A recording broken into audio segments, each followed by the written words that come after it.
there are a few competencies that you have to know. One is formation, termination, how does it go, the course of the artery, relation, and the branches that's coming out. So let's talk one by one. So imagine the clavicle. So this is the clavicle. This is the medial end of the clavicle that is towards your body. So I'm going to draw the manubrium sternum, body, and xiphoid.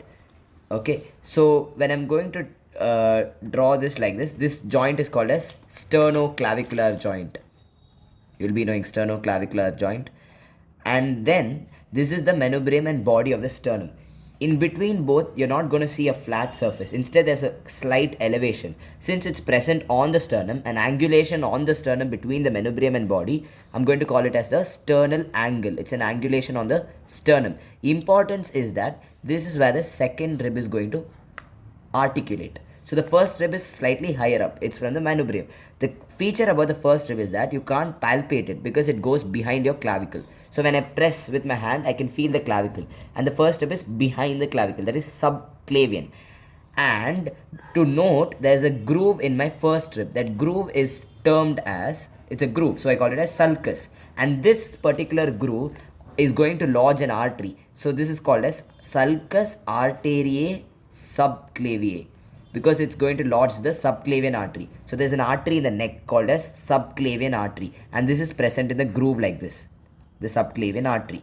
Okay, it's going to be present in the groove, and it's called subclavian because it's going to go behind the clavicle, because first it's on the first rib and the first rib is behind the clavicle. So the artery is also behind the clavicle, subclavian. And this artery, when it's going to run in the groove, and as it comes towards the outer surface of the first rib, it enters into the axillary region. So the same subclavian artery is called as axillary artery. So first is formation of axillary artery. So when I'm talking about the formation, it is actually a continuation of the subclavian artery at the outer border of first rib.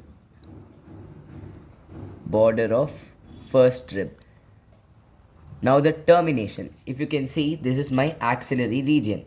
Okay. And if you can see that this is the scapula that's behind. Posteriorly there is scapula. And you know, from the lateral border of the scapula there are muscles that come. Above will be teres minor, below is teres major, at the tip is latissimus dorsi. As you can see, at the lower border of the teres major is where axillary region, almost you're entering into the arm. So the same axillary artery, when it was there in the axilla, it was called axillary artery. The same artery, as it comes down at almost the lower border of the teres major, it enters the arm. So I'm going to call as brachial artery, because arm is also called as brachium. So termination of axillary artery is as brachial artery.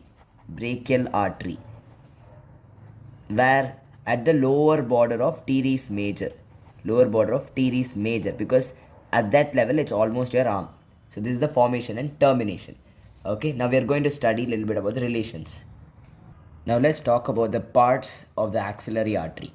So I told this is the clavicle. In the neck there's a huge artery that's called the subclavian artery. Suppose this is the subclavian artery. Subclavian artery, as it enters the axillary region, it's going to continue as axillary artery. Axillary artery. Correct? Suppose this is the axillary region. This axillary artery, there's huge muscle in your chest. The first muscle is pectoralis major. When I reflect pectoralis major, as in when I peel pectoralis major, below pectoralis major, deep to it, there is a small muscle that is going to be there. This small muscle is called as pectoralis minor. Pectoralis major is going to come from your first to sixth rib, but minor starts only from few ribs, second, third and fourth rib. It's only from the few ribs it's starting, and it's going to go to the coracoid process of the scapula. When this pectoralis minor goes to the scapula, to go insert to the scapula, it is, as you can see, it's covering a part of the axillary artery. This part that is behind is called the second part. There is one part above, that is the first part. One part below, that is the third part. So if you can see in the diagram, you have a huge muscle here, that's the pectoralis major, that's entirely covering all the three parts of axillary artery, because it's starting from all the 6 rib. So it's a huge muscle. It covers all the 3 parts. But minor is a small flap of muscle deep to major. So this muscle is going to go and insert to the coracoid process of the scapula. As it travels, minor is going to cover a portion of the axillary artery such that a part above, superior, is called as the first part. Another part below, inferior, is called third part. Another part behind, that is called the second part, or deep to it is the second part. These are the 3 parts. So you got 3 parts of axillary artery, that is first, second and third part, covered by minor. Only second part is covered by minor, but all the 3 parts will be covered by pectoralis major. Okay, now let's study the relations of each part of axillary artery. So now, since pectoralis minor is the muscle that is dividing the axillary artery into 3 parts, this is called the key muscle of axillary region because it's dividing the artery into 3 parts. Now let's study the relations of each part of the axillary artery. Okay, I'll just brief it and then later you can refer to the notes. So basically, this was my axillary artery. There was the first part, second part and third part. First we'll talk about anterior relations. Anterior means in the front. In front of axillary artery, what is there? So obviously the artery is deep. So first, when I reflect layer by layer, first layer will be skin, then you'll have superficial fascia, then deep to that will be deep fascia. Deep to that, I told you, pectoralis major. It's a huge muscle that's going to the humerus. So the whole, all the 3 parts are covered by pectoralis major. But then minor covers only the second part. So it's only this much. So the anterior relation of first and third part will be major, but for second part it will be major as well as pectoralis minor, because second part is deep to minor but it's not covering the first and third part. This is the anterior relations. Fine, now we're going to study the posterior relations of the axillary artery. Posterior means behind. So first thing that I would like to tell is, if you can see, this is the axillary artery, first part, second part, third part. Behind that, what do you see? This is the scapula. You know, scapula has a costal surface and a dorsal surface. Costal surface means the surface of the scapula facing front. Dorsal means facing behind. Scapula is already behind. So if this is the artery behind it will be related to the costal surface, not the dorsal. Dorsal will be even behind that. So immediate posterior relation of the axillary artery will be to that of the costal surface of the scapula. So the first part, so you know, a muscle that's coming from your 8 ribs and going and inserting to the scapula, that is serratus anterior. In the medial 2/3, there is subscapularis. Even lower down when you come, there's a muscle in the scapula to the lateral border, that is teres major. So if you can see, first part, second part, third part, it's above to below. Similarly, the muscles from up to below, it will be serratus anterior, subscapularis and teres major. So the posterior relations, if I'm talking about, the posterior relations of the first, second and third part of axillary artery posteriorly, first part is related to serratus anterior, second part is related to subscapularis, third part is related to teres major. Posterior relations are behind. It's to the costal surface of the scapula, that is the one that's facing in front, the surface of the scapula in front, and the artery is lying over that, as you can see in the diagram. Done. Now let's talk about the medial and lateral relations of axillary artery. So very, very important, axillary vein is a medial relation to any part of axillary artery. If I take first part, axillary vein will be medial, second part it will be medial, third part it will be medial. So if they ask you medial relation of axillary artery, axillary vein is a medial relation. And I already told in the previous video about the chords of the brachial plexus.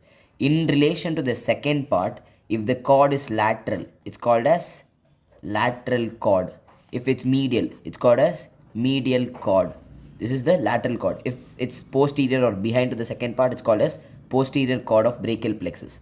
Now what the lateral cord and posterior cord does is that the lateral cord and posterior cord both are going to come like this. This is the posterior cord, this is the lateral cord. Both will be lateral with respect to the first part. The medial cord will come like this behind to the first part of axillary artery.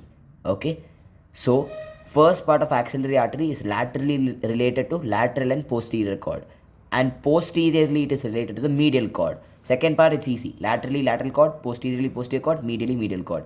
And the third part is also very simple, it is related to the corresponding branches. That is, medially it's branches from the medial cord of brachial plexus. Posteriorly, third part is related to branches from the posterior cord of brachial plexus. Laterally, it is related to branches from lateral cord of brachial plexus. So this completes the relations. We'll summarize it shortly.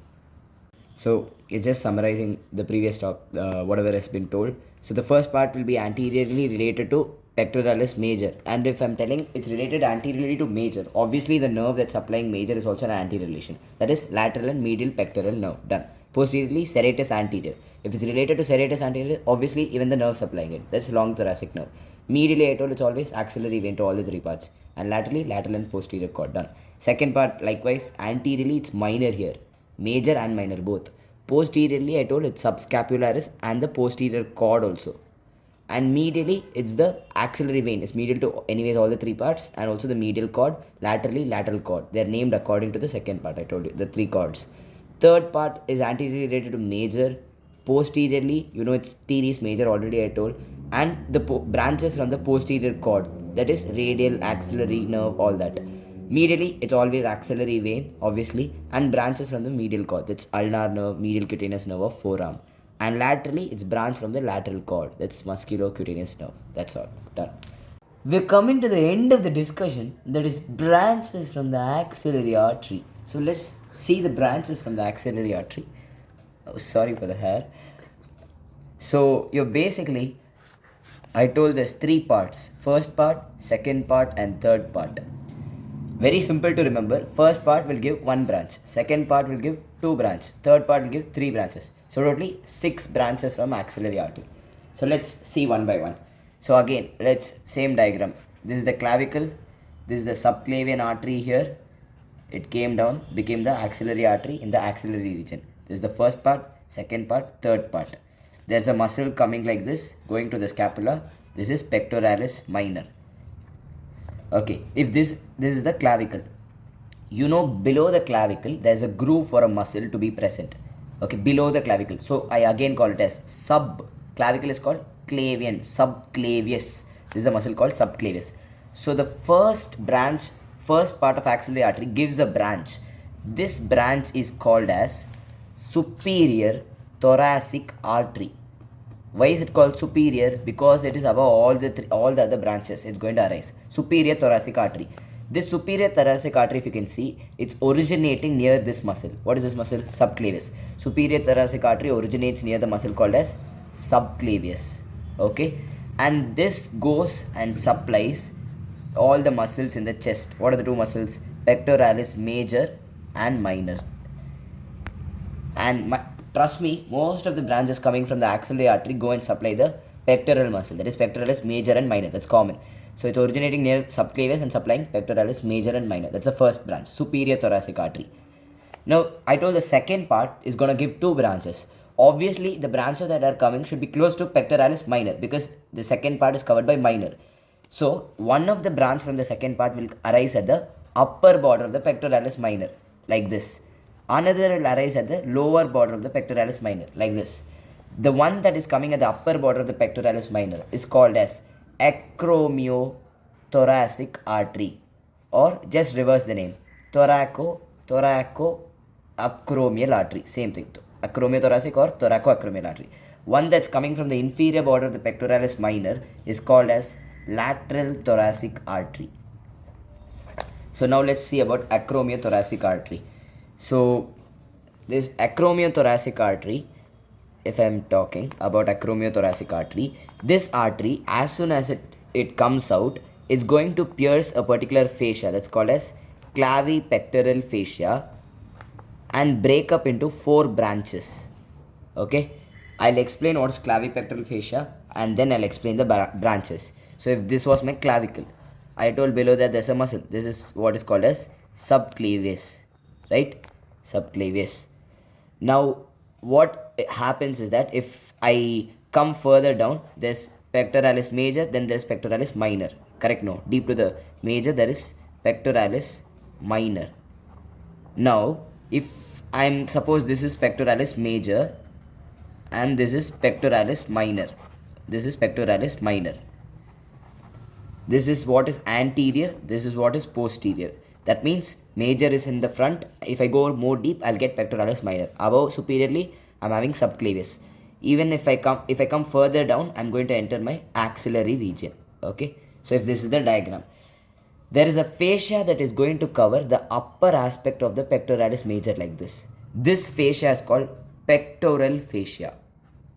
Pectoral fascia is basically fascia that is covering upper aspect of pectoralis major. It's basically a deep fascia.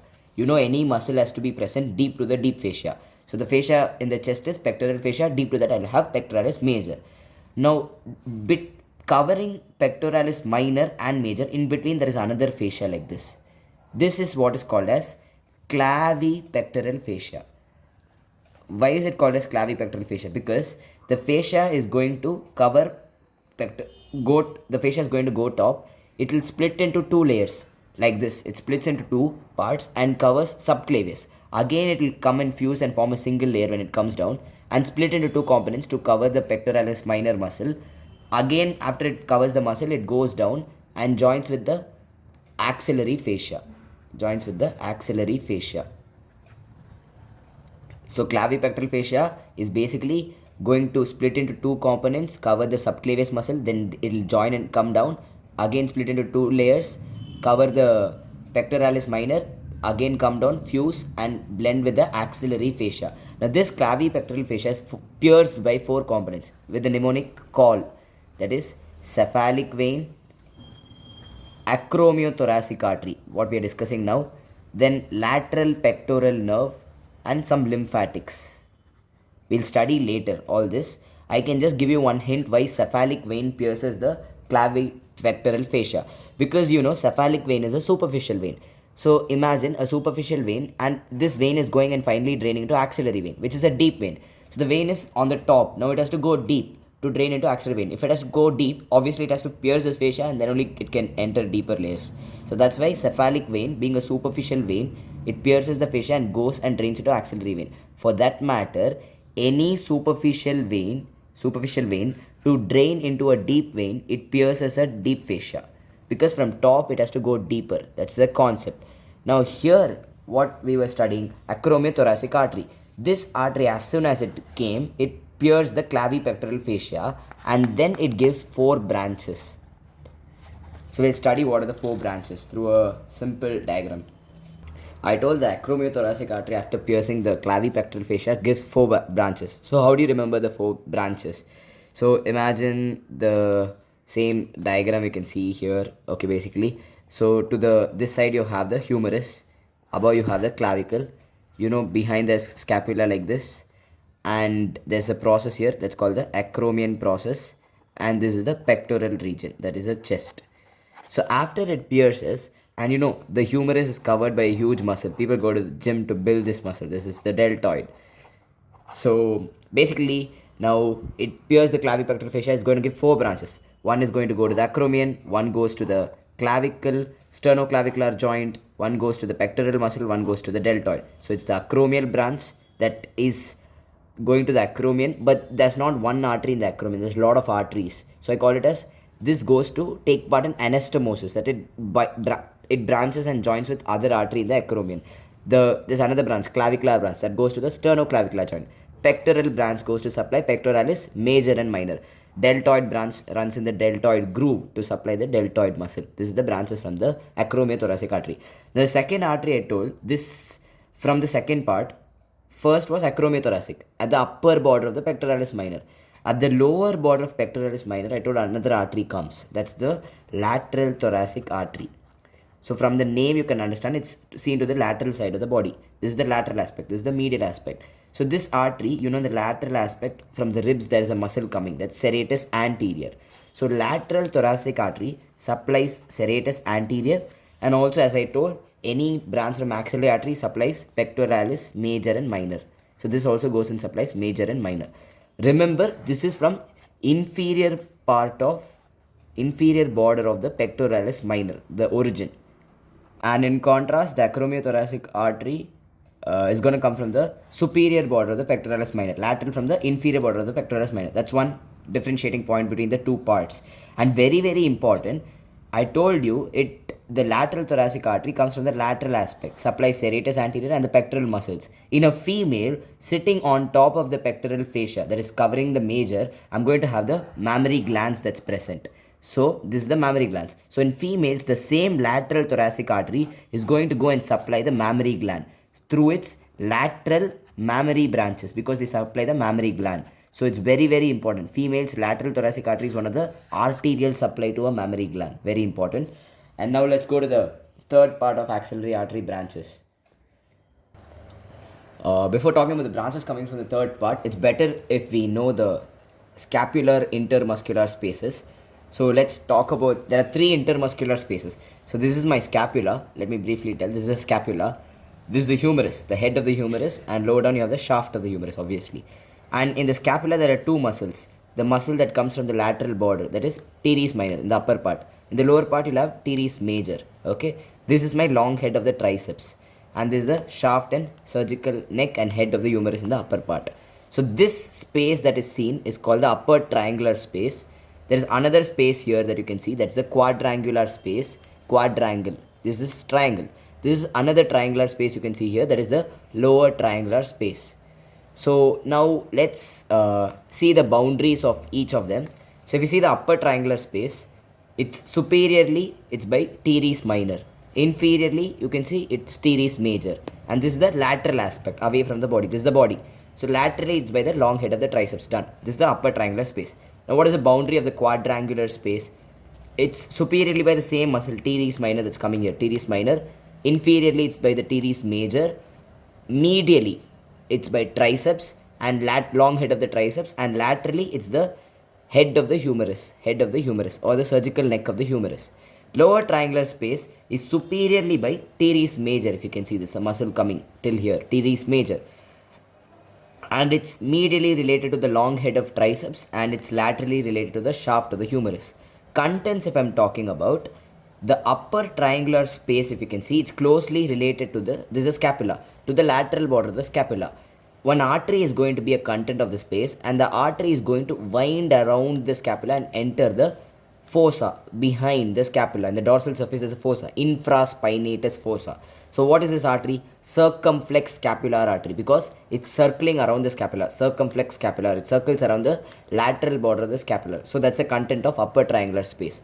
What is the content of quadrangular intermuscular space? Quadrangular is related closely to the surgical neck of the humerus. Two things are related, one nerve and one vessel.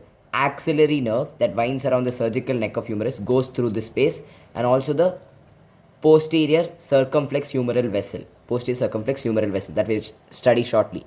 And the lower triangular space is basically related to the blood supply and the nerve supply of the posterior compartment of the arm, that is the profunda brachii artery and the radial nerve. That's going to be there in this space because they go posteriorly. These are the three spaces with the contents. So the branches from the third part of axillary artery, the first is subscapular artery. As the name suggests, this is the one that comes at the lower part of the subscapularis muscle that's seen in the costal surface. That's the front of the scapula. There's a muscle, subscapular. At the lower part, it's going to start subscapular artery, and this is going to go up to inferior angle of scapula. Inferior angle of scapula. A very, very important point. Subscapular artery is giving a branch called as circumflex scapular. That artery that I already explained in the triangular spaces. The circumflex scapular artery is a content of upper triangular space which is going to wind around the lateral border of scapula and go enter the infraspinatus fossa. I've already told this in the scapular intermuscular spaces. That's the subscapular artery. And then you have two more, that is anterior and posterior circumflex humeral artery. Anterior and posterior circumflex humeral artery. As the name suggests, one is in the front, one is behind. Both are circumflex, that is they are circling around the humerus, head of the surgical neck of the humerus. They are going to anastomose. So the description is anterior and posterior circumflex humeral artery, anastomose around the surgical neck of the humerus, and both of them supply the shoulder joint.